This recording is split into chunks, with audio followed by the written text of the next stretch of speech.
Qual que é a régua para você medir a importância de uma coisa? É por isso que as pedrinhas que a gente brincou no nosso quintal, quando a gente era criança, são mais importantes do que a Cordilheira dos Andes. Tenho na minha mão uma ferramenta muito poderosa que me permite raciocinar, pensar melhor, desenvolver argumentações. Eu já fui o cara que trabalhava e esperava o fim de semana chegar. E não tem como você competir com um cara cujo trabalho e a fonte de renda dele é também... Salve, salve Universo Narrado, sejam bem-vindos aqui ao terceiro episódio, onde eu respondo vocês com um pouco mais de profundidade, né? A gente discorre aqui uma prosa, esse aqui é um vídeo que não tem hora pra começar, quer dizer, pra começar tem, mas também não tem hora pra acabar. Eu vou discorrendo e vou desenrolando alguma ideia aqui, acreditando que eu estou compartilhando coisas muito relevantes para o seu desenvolvimento pessoal, para o seu crescimento intelectual na sua jornada de estudos aí.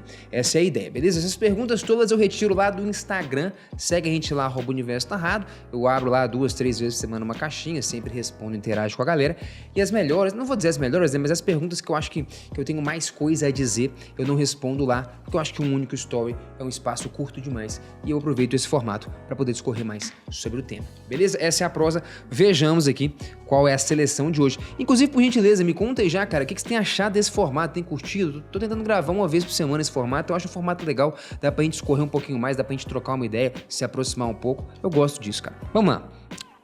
Primeira pergunta, Felipe, inclusive, meu xará, cara, qual é a conta mais linda que você já fez na mão? Cara, legal. Eu vou falar duas coisas sobre isso, né? O negócio da conta mais linda, né?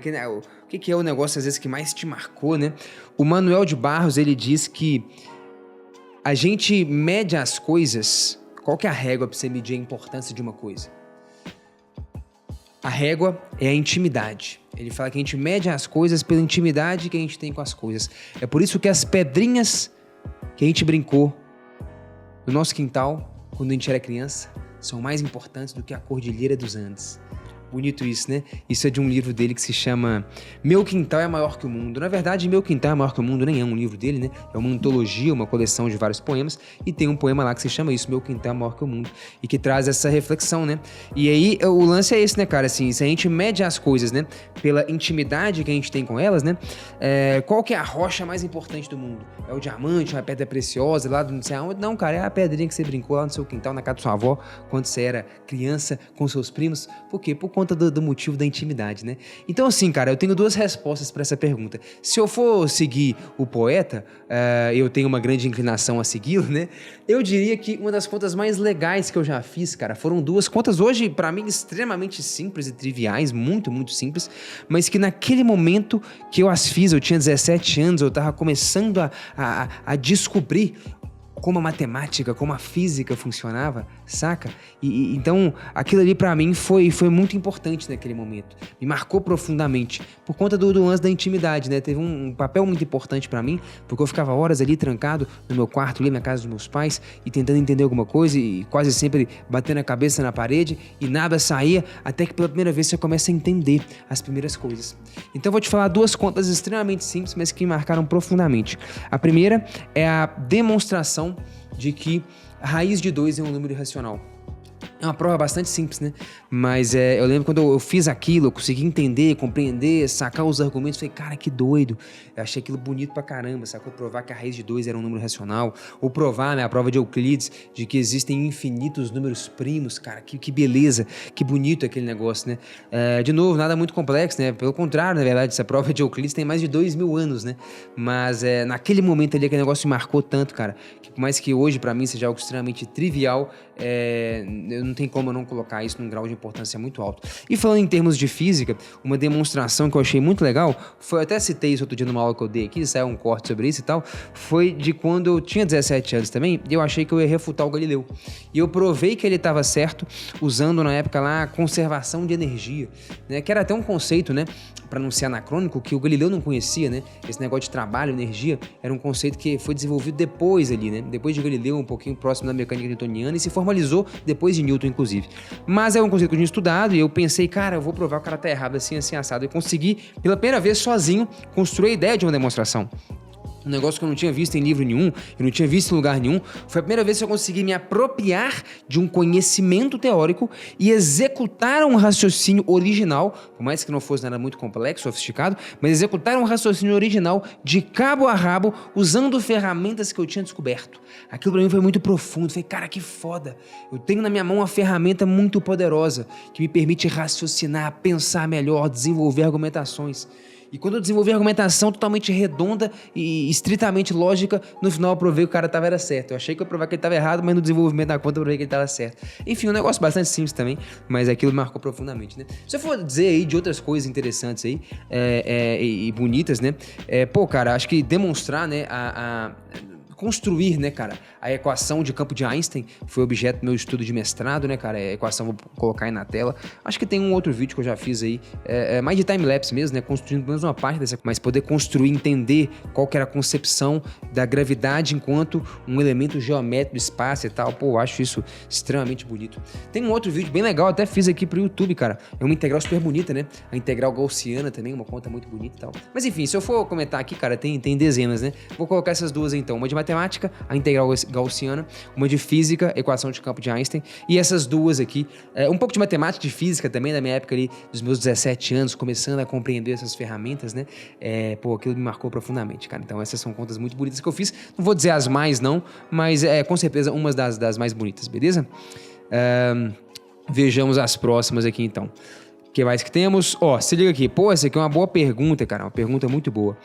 Como se tornar alguém com quem é muito difícil competir em qualquer área? Caraca, essa é muito boa. Cara, vou te contar, por exemplo, uma história aqui de um cara que eu conheci recentemente. Recentemente, cara, num grupo de empresários lá que eu participo e tal, eu conheci um camarada que era um dos donos da Growth, a marca de suplementos, né? Você certamente conhece aí e tal. Ela, pô, tá maluco, né? Se disseminou e se alastrou na internet aí. Esse cara chama Fernando, ele tem um irmão gêmeo que se chama Eduardo e os dois fundaram e criaram a Growth. Trocando ideia com ele, eu vi uma parada muito doida, cara, que era o seguinte: um dos motivos, com certeza, pelos quais a marca cresceu tanto e tal, é que ele e o irmão dele, cara, são caras completamente obstinados. Não tem como você competir com os caras, cara. Porque o cara, meu irmão, tá disposto a trabalhar 16, 17 horas por dia e no dia seguinte vai e repete a mesma coisa num nível de insanidade muito alto. Eu vou comentar, então, duas coisas com você que talvez façam ficar difícil alguém competir com você numa certa área. E eu vou te contar algumas experiências minhas e eu acho que isso aqui pode ser legal para te ajudar a escolher para que área que você vai, tá bom? O primeiro elemento importante aqui é o seguinte, cara. Quanto mais horas você dedicar para alguma coisa, melhor você se torna naquilo. Então, assim, pode ter alguma coisa aí que você é melhor do que eu. Um exemplo bom disso aí pra mim é o Cristiano Ronaldo, cara. Um exemplo máximo de muita dedicação, de muita disciplina, né? Vamos lá. Você pode ter alguma coisa aí que você é melhor do que eu, sacou? Mas eu te garanto, cara, eu não te garanto não, mas eu apostaria dinheiro nisso, cara. Eu acredito com muita convicção de que se eu colocar o dobro de horas que você nesse negócio, em algum momento na linha do tempo eu te ultrapasso. Então, se você trabalha e dedica 8 horas por dia para esse ofício, qualquer que seja ele, sei lá, dar aulas, por exemplo. Cara, se eu botar 16 horas por dia, irmão, sei lá, não sei se em 6 meses, não sei se em 1 ano, não sei se em 2, 3 anos, mas em algum momento eu te ultrapasso. Sacou? E eu aprendi isso da forma mais dura possível, cara. Eu queria ser jogador de futebol, né? Já contei isso aqui algumas vezes. Jogava razoavelmente bem, cara. Acho que eu tinha um potencial de fazer. Me faltou um pouco de instrução, de direcionamento, mas principalmente, não posso tirar minha culpa, de disciplina e dedicação. Durante um certo tempo, cara, eu acho que eu tinha um talento natural pra coisa. Eu naturalmente jogava muito melhor do que muitas pessoas. Joguei em alguns clubes, joguei inclusive com jogadores que se tornaram profissionais depois e tal. E eu sempre tive no time titular, nunca levei o treino muito a sério, faltava treino, dava muito migué e tal. E tava sempre muito bem posicionado, muito bem colocado, sempre como titular e tal. Só que aí, cara, isso é muito louco, né? A galera treinando e tal, levando mais a sério, eu nem tanto e tal, já era, vamos dizer assim, né? Bom sem me esforçar demais, mas aí passam alguns meses, passam 1, 2 anos e não é muito claro, é meio acinzentado essa linha de transição entre o cara que era pior do que você, mas dedicou tanto e começou a se tornar melhor do que você. Não é muito claro quando que isso acontece, porque não acontece num marco específico. Mas se o cara tá todo dia colocando, sei lá, 2 horas a mais de dedicação do que você, vamos dizer de segunda a sexta-feira, 2 vezes 5, 10 horas por semana. Em um mês são 40 horas por semana, sacou? Em um ano são o quê? 500 horas por semana, 480, 500 horas por semana, sacou? Em 2 anos esse cara colocou 1.000 horas a mais do que você naquele ofício. Então, meu irmão, eu não sei muito bem quando, se é depois de 300, 500 horas, 1.500 horas, depende de quem que é o cara, de quão mais talentoso você é, mas eu acredito que o esforço supera o talento no longo prazo, tá? Eu acredito fundamentalmente nisso. Como eu disse, eu estaria disposto a colocar dinheiro nessa aposta contra você, qualquer que fosse o ofício que você fosse melhor do que eu. No longo prazo, eu ganho se eu colocar mais horas. Perfeito? Eu acredito nisso, tá? Dito isso, qual que é o lance? O que vai determinar, cara, se você vai estar disposto a colocar mais horas? Porque esse é o lance. Tem gente, cara, que trabalha 8 horas por dia e tá exausto e não vê a hora de chegar um feriado, de chegar um fim de semana e não mexer mais com aquilo, sacou? Já eu, por exemplo, falo por mim, cara, no meu ofício eu coloco 10, 12, 14 horas, pô, teve época que eu colocava 16 horas por dia, tranquilo, irmão. Eu acho que esse é um dos motivos pelos quais a gente se tornou um dos maiores. Aqui hoje no Universo Narrado, nós somos a maior escola de exatas do país, cara. A gente já teve mais de 50 mil alunos, já fez com que... mas auxiliou milhares deles a serem aprovados em medicina, no ITA, no IME, acertarem mais de 90%, nas mais diversas provas. Nenhuma escola, cara, eu desafio qualquer escola a vir aqui e querer apresentar um resultado mais impactante do que o nosso, cara. Milhares de alunos tendo um desempenho excepcional. Por conta de quê? Por vários motivos, mas um deles, eu acredito que com certeza é o fato de eu ter me disposto a colocar muito mais horas do que os meus concorrentes. A trabalhar sábado, domingo, feriado, de segunda a segunda, sem parar, sem tirar férias e tal, e cortando, e sempre melhorando, e lendo, e estudando, e produzindo os melhores materiais, sacou? Então vamos lá. O que faz alguém conseguir colocar muito mais horas do que o outro? 2 coisas aqui então. A primeira delas, cara, é a fome. É o tanto que você quer aquilo. É isso, cara. Cada um tem um apetite diferente pra alguma coisa, sacou? Eu tava vendo recentemente uma entrevista do Cristiano Ronaldo, falando do filho dele, e o filho dele tava jogando bola lá e tal, também joga bola, e ele falando, pô, cara, o moleque é muito bom mesmo, na idade que eu tinha, quando eu tinha a idade dele, eu não jogava tanto quanto ele não, o repórter, não, que doido e tal, pô, quando eu tinha a idade dele, eu não tinha tanta força física quanto ele, caramba, que doido, ele inclusive é mais alto do que eu era na idade dele, os caras, pô, bicho, então o cara vai virar o cão, né, o cara é mais alto, o cara é mais forte, o cara joga mais, quando, né, ele tinha a mesma idade que você, aí o repórter pergunta algo do tipo assim, você acha então que ele vai se tornar um jogador maior do que você e tal? Ele fala, aí vai depender só de uma coisa. Aí o cara pergunta o quê? Ele fala, da fome dele, o tanto que ele quer. Porque é isso, você tem que, são muitas, muita dedicação, né, cara? São muitas coisas das quais você abre mão, né, pra você estar num nível muito, muito alto desse aí de competitividade, saca? Então, depende da primeira coisa do tanto que você quer. Aí isso aí é totalmente particular e pessoal, cara. Às vezes alguma pessoa não tá afim a percorrer o quilômetro a mais. E tá de boa, é isso aí, cara. Eu quero vir só até aqui, eu quero viver de um outro jeito e tal. Beleza, faz parte. Então acho que a primeira coisa é o lance da fome, é o lance do apetite, né? Cada um tem o seu ali e tal, sua vontade de ir além, de se destacar mais ou menos e tal. Cada um sabe a vida que quer viver, ou pelo menos deveria, né? Acho que na verdade a maior parte das pessoas infelizmente nem sabe, quase ninguém para pra fazer essa reflexão, mas deveria saber e ter estabelecido qual que é a vida que você quer viver. Beleza, tirando o lance do apetite, tem um segundo ponto que é interessante, que é o que te faz querer passar muito mais horas naquilo? Então eu vou falar minha experiência pessoal. Eu já fui o cara que trabalhava e esperava o fim de semana chegar. E agradecia quando tinha um feriado. Nossa, feriado, graças a Deus e tal. Por que eu fazia isso, cara? Porque meu trabalho não era tão estimulante assim pra mim. Sacou? Meu trabalho às vezes era muito monótono, muito repetitivo, eu não via um senso de propósito muito claro naquilo ali. Na verdade, muitas vezes eu nem acreditava no que eu tava fazendo. Eu ia lá e dava as aulas que eu desprezava na época do ensino médio, sacou? Eu tava dentro de um modelo de educação muitas vezes que eu não acreditava. Então, aquele negócio pra mim era um tanto quanto desgostoso. Trabalhar 12 horas por dia, um certo dia, pra mim seria um custo muito alto, um sacrifício altíssimo. Eu te falo aqui agora, eu tô numa rotina bem intensa aqui, cara, eu tô no fim de junho aqui agora, cara, eu tô trabalhando pelo menos umas 12 horas por dia, nos últimos dias todos, trabalhando sábado, trabalhando domingo, vários dias, começando cedo, 8 horas da manhã aqui a trampar, às vezes 7h40, 7h30, e indo até meia-noite, meia-noite e meia, 1h da manhã. Tô fazendo o quê? Eu tava escrevendo o Guia de Formas Explicáveis. Meu irmão, uma das jornadas intelectuais mais prazerosas que eu tive, um material muito rico que a gente produziu de física e matemática. Vou deixar o link aí embaixo se você quiser participar do lançamento, vai ser dia 13 de julho, é um livro animal. Mas vamos lá, pro que cabe aqui o nosso processo, deixa eu te falar, cara, isso teve um custo pra mim baixíssimo, cara, muito, muito baixo. Sacou? Como eu te disse, nesse outro contexto lá antigo em que eu trabalhava, eu não via muito sentido na coisa e, na verdade, muitas vezes não acreditava naquele tipo de modelo de educação, trabalhar 12 horas por dia pra mim numa semana ia ser muito cansativo. Mentalmente, emocionalmente desgastante. Já aqui, cara, trabalhar 12 horas por dia, 13, 14 horas em alguns dias, foi tranquilo, cara. Eu tava tendo um prazer, um gosto enorme, assim. Eu parava porque realmente eu tinha que dormir, eu ia e me dava um tesão gigantesco acordar domingo, cara, de manhã pra escrever, pra fazer, porque eu tava fazendo aquilo que eu amo. Era que eu queria chegar. E parece um grande clichê, mas eu tô construindo toda a cadeia de raciocínio pra ficar muito claro, porque eu não acho que é um clichê, cara. Quando você faz a parada que você ama, que você é apaixonado, que você talvez faria até de graça, meu irmão, você tem uma grande vantagem competitiva aqui. Porque você talvez passaria com tranquilidade fazendo aquilo 10, 12, 14 horas por dia, o que alguém só faria 8 e estaria cansado, estaria de saco cheio. Por quê? Porque pra muitos aquilo ali é trabalho, mas pra você é diversão. Então, pra mim, pra muita gente, cara, ter que escrever um livro, estudar, ler, preparar uma aula, pra muita gente isso é trabalho. Pra mim é diversão, cara. Tanto é que eu fazia isso de graça. Eu fazia isso aqui, fazia os vídeos pra internet, os vídeos no YouTube, não ganhava um centavo com isso, fazia no meu tempo livre. Sacou? Eu ia lá, trabalhava, dava as aulas, fazia o que o sistema educacional me pedia que fizesse. Com o dinheiro que eu ganhava, eu comprava equipamentos e produzia conteúdo de graça pra internet.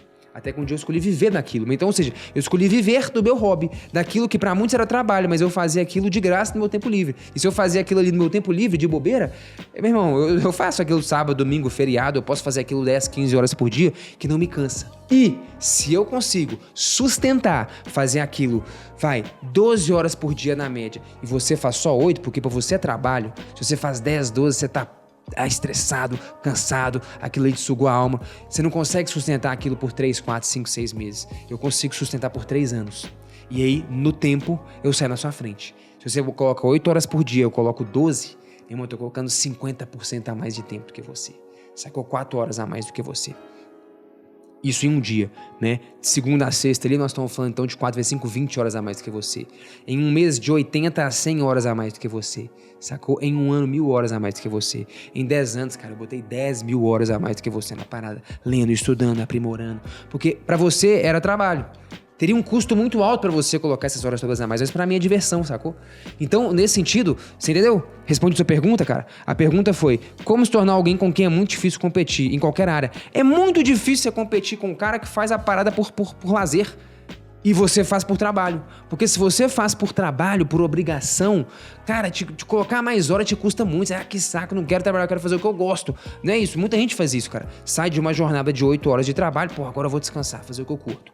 O que é que seja. Às vezes o que o cara curte é lutar, sei lá, ler um livro, fazer alguma outra coisa e tal, sacou? Agora, se você faz dessa coisa seu ofício principal, você consegue pôr muito mais hora que todo mundo. É difícil demais competir com esse cara. Muito difícil, sacou? E é uma das coisas que eu conectei lá quando eu conheci esse cara, o dono da Growth lá. Sacou? Era um cara que tinha uma fama muito grande e os caras curtiam muito o que eles faziam, cara. E os caras estavam dispostos a botar muito mais hora. O cara que faz por trabalho é chato, é muito mais desgastante, cara. É muito mais penoso. Exige um sacrifício muito maior se você colocar mais hora. Mas o cara que faz por lazer, irmão, ele tá se divertindo. Então, guarda isso aí, cara. É uma vantagem competitiva enorme. Não tem como você competir com um cara cujo trabalho e a fonte de renda dele é também o seu lazer.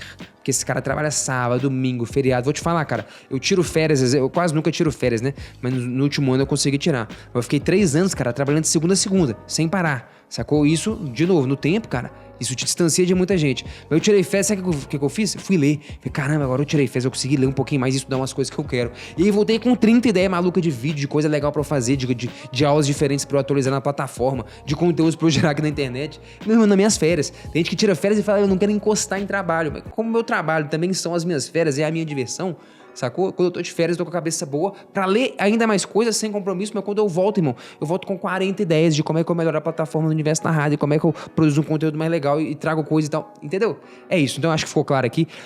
Pra mim, a parada principal de você ficar ligado, tem até um cara que fala sobre isso, né, o Naval Ravikant, num livro interessante que se chama O Almanaque de Naval Ravikant. Ele fala esse lance, cara, ele fala, meu irmão, quando você faz do seu hobby, do que você ama, seu ofício principal e sua fonte de renda, cara, é difícil demais competir com esse cara. Esse cara coloca muito mais hora e no longo prazo ele vence. Eu acredito nisso, sacou? Então, fica essa sugestão aí, cara. Vou ser bem sincero, aí falando talvez até em termos de remuneração, talvez, você tá querendo escolher um ofício aqui, você quer escolher um curso, o que eu vou fazer na minha vida, etc e tal.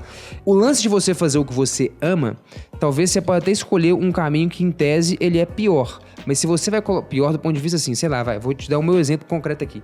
Eu estudava engenharia mecânica lá na FMG. Pô, um diploma de engenheiro, eu sei que me abriria muito mais portas em vários mercados diferentes, várias opções diferentes. Poder trabalhar em banco, poder trabalhar como sei lá o quê, trabalhar com engenharia mecânica, empresa de automóvel, empresa de elevador, cheguei a trabalhar uma época, talvez, quem sabe, empresa de aviação. Enfim, cara, eu tinha muitas portas que poderiam se abrir pra mim com um diploma de engenharia mecânica.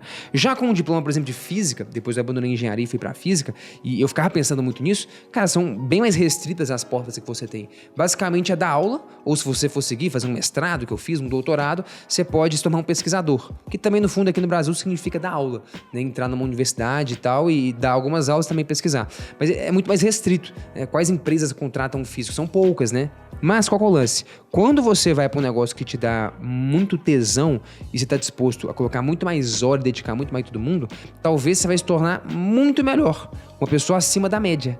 E talvez você não vai disputar as opções medianas, sacou? Esse é o lance. Então, pô, na média, talvez, sei lá, um professor de física você ganhe bem menos que um engenheiro. Mas e se você for um dos melhores? Pô, se você for um dos melhores, você não vai acessar as opções que pessoas medianas acessariam. Talvez você consiga até ter acesso, né, a condições salariais até melhores. Tô dizendo isso porque eu sei que esse é um parâmetro relevante, tem que ser mesmo, para você às vezes tomar uma decisão, né, de que curso que eu vou fazer, eu vou para esse caminho, eu vou para aquele outro, né, mas reflita sobre isso, cara. Se você vai para um caminho que, em tese, na média, ele é muito pior, mas se aquilo ali, velho, é a sua paixão e você se compromete a colocar 50% a mais de carga horária por 5, 10 anos, cara, eu te garanto que você vai conseguir acessar opções melhores do que na média. E aí talvez você consiga ter uma remuneração até melhor do que um engenheiro médio.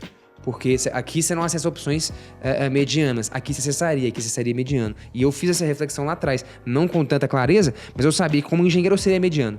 Como engenheiro eu ia colocar 8 horas por dia e mais do que isso eu ia ficar puto, eu não conseguiria sustentar por muito tempo e tal, não me dava muito prazer. Mas aqui, cara, entendeu? Enfim, devagar até demais, vamos pra próxima aí. Cara, pô, eu acho que isso aqui, na verdade, já até conecta com o anterior. Como escolher entre dois cursos distintos? Cada um abre infinitas possibilidades e interesses. Pois é. Pô, eu não sei, acho que a resposta anterior dialoga um pouco com isso, né? Eu gosto de pensar nesse lance. De fato, cada um abre várias possibilidades e interesses. Pense em quais te interessa mais. Se você conseguir achar uma boa interseção, cara, entre aquilo que você curte pra caramba fazer, aquilo que te diverte, né? E o que vai te dar algumas opções, cara, essa interseção aqui é legal pra cacete. Porque, no fundo, quanto maior for a interseção desse lado aqui, cara, do que te dá tesão, sacou? E vai te fazer colocar mais horas e ir além, sacou? E percorrer o quilômetro a mais depois de todo mundo tá cansado, porque você tá com muita energia. Cara, eu realmente acho, de novo, parece um grande clichê, né? Eu gastei muito explicando pra talvez racionalizar esse tipo de decisão. Mas quando você faz um negócio, cara, que tá alinhado com uma grande paixão sua, uma grande paixão, não tô falando um negócio, eu gosto, não gostar não, eu tenho um tesão naquele negócio, eu gosto demais, sacou? Eu tiraria férias pra poder ficar lendo e estudando sobre aquele negócio, sacou? Eu faço isso. Cara, se você conseguir achar isso daí, eu acho esse um bom critério pra você tomar decisões. Eu tomei, pelo menos, inclusive, tô falando de coisas que eu vivo aqui, tá? Não tô falando da verdade absoluta, não, mas eu vivi isso. Eu saí da engenharia e fui pra física porque a engenharia me abria muito mais portas, como eu disse. A física, portas muito mais restritas. Mas aqui eu tinha um grande tesão e eu sabia que eu podia trilhar um caminho diferente aqui. Aqui não, eu seria um cara mediano. Então acho que essa aí pode ser uma boa forma de você pensar a coisa e principalmente, talvez, quem sabe, tirando um pouco o peso do caráter financeiro. Não tirando um pouco, né? Mas talvez deslocando ele um pouco. Porque eu sei que isso aí, você pensa sobre isso e você tem que pensar mesmo, cara. O mundo que a gente vive é esse, né? O mundo do capital, né, cara? Você precisa do capital pra você viver mais ou menos bem e tal, né? Ter um mínimo de segurança, de conforto pra sua família e tal. Apesar de que eu acho que muitas vezes a gente precisa de bem menos pra viver do que na média se pensa. Mas o fato é, esse é um fator relevante. Eu demorei 1 ano, desde que eu comecei a cogitar sair da engenharia pra mudar pra física, mais ou menos por conta disso. Sacou? Porque eu sabia que as opções na engenharia financeiramente seriam não só mais vastas, mas também financeiramente melhores, né? Então eu demorei muito. Até que eu pensei nisso, falei, cara, mas se eu for para um negócio que me dá muito tesão, talvez eu consiga, na média aqui é muito pior, mas eu consigo acessar opções que não são medianas. Então eu acredito nesse lance aí, cara. Eu acho que seria um puta de um erro eu ter escolhido ser um engenheiro. Talvez o meu primeiro salário poderia ser melhor, poderia ter empregos melhores, mas dificilmente eu ia crescer tanto e conseguir ter um trabalho tão impactante como sendo professor. Porque aqui eu acho que é a minha parada, sacou? Mas com um professor na média, né? É isso, não seja tão valorizado, não tenha opções tão boas quanto talvez um engenheiro. Pra mim aqui, meu irmão, foi infinitamente melhor. Então pra cada um a decisão vai ser diferente. O que é melhor, ser engenheiro ou ser professor? Depende, cara. Depende. Quem é você? O que você quer fazer? Sacou? Então, acho que esse aí é o lance, cara. Eu gosto de pensar dessa forma aí. Então, eu acho que o lance do lado financeiro, eu acho que, na minha opinião, vai mais pra esse caminho. Eu prefiro, ao invés de olhar o mercado, o que se paga mais, qual mercado que é melhor, onde eu posso ganhar melhores salários. Eu acho que você pensar assim, cara, onde é que eu tenho tesão e posso fazer um trabalho mais impactante? Porque se esse trabalho for realmente mais impactante, mais relevante pra sociedade, pra uma companhia, etc e tal, você tende a acessar opções melhores, né? Então, enfim, a conta acaba que se fecha ali no final do dia. Pelo menos é o que eu vivi na minha experiência e é o que eu acredito e inclusive é o que eu usei para tomar as minhas decisões. De novo, eu não tô cagando regra aqui e não tô falando de coisas aleatórias, cara, eu tô falando do que eu vivi. O tempo inteiro eu trago um pouquinho da minha experiência aqui, só para deixar claro que eu apliquei esses raciocínios para tomar as decisões da minha vida. E para mim isso é extremamente importante, cara, mostrar que eu tenho a pele em risco, né? Eu não tô falando de coisas aleatórias que eu tô falando de coisas que eu vivi, cara. Para mim funcionaram muito bem, não tô dizendo que são a verdade absoluta, mas são coisas que eu vivi. Beleza? Pô, eu discorri demais aqui, eu acho que ficou até meio prolixo esse vídeo, mas eu acho que esse é um tema importante, cara. Acho que esse é um tema aí que é relevante pra caramba, né? Quando você tá ali estudando, você tá num curso, ou você vai entrar na faculdade, ou você já tá lá e tá pensando em trocar e tal. Então eu achei que merecia trazer essa prosa aí. Tinha mais 2 perguntinhas aqui, mas acho que vou deixar pro próximo. Não sei, me fala aí, cara. Tá curtindo ou não esse quadro? Qual que você acha que é o tamanho ideal? Eu fico com receio de ficar longo demais e devagar demais na ideia aqui. Então eu vou quebrar, num próximo eu trago mais algumas perguntas aqui pra responder pra vocês, beleza? Tamo junto. Mais uma vez, cara, se você quiser ver um trabalho de um maluco apaixonado por uma coisa, e eu acho que quando você é apaixonado por uma coisa, você tende a gerar trabalhos muito mais autênticos e originais. Cara, o Guia de Fórmulas Explicadas é um desses trabalhos, cara. Eu fiquei feliz e satisfeito demais com o que a gente fez. O link tá aí pra você participar do lançamento, 13 de julho. Como é a primeira vez que a gente vai botar esse material na pista, cara, a gente vai fazer um negócio diferente que normalmente não se repete. Então, se inscreve lá pra participar. E de quebra também a gente vai disponibilizar nossa assinatura vitalícia, cara. Vai ser um momento tão especial que a assinatura vitalícia, que normalmente fica disponível só uma vez no ano, vai estar disponível também lá nesse lançamento aí. É isso, a gente esbarra lá. Valeu, até a próxima. Sapere Áudio.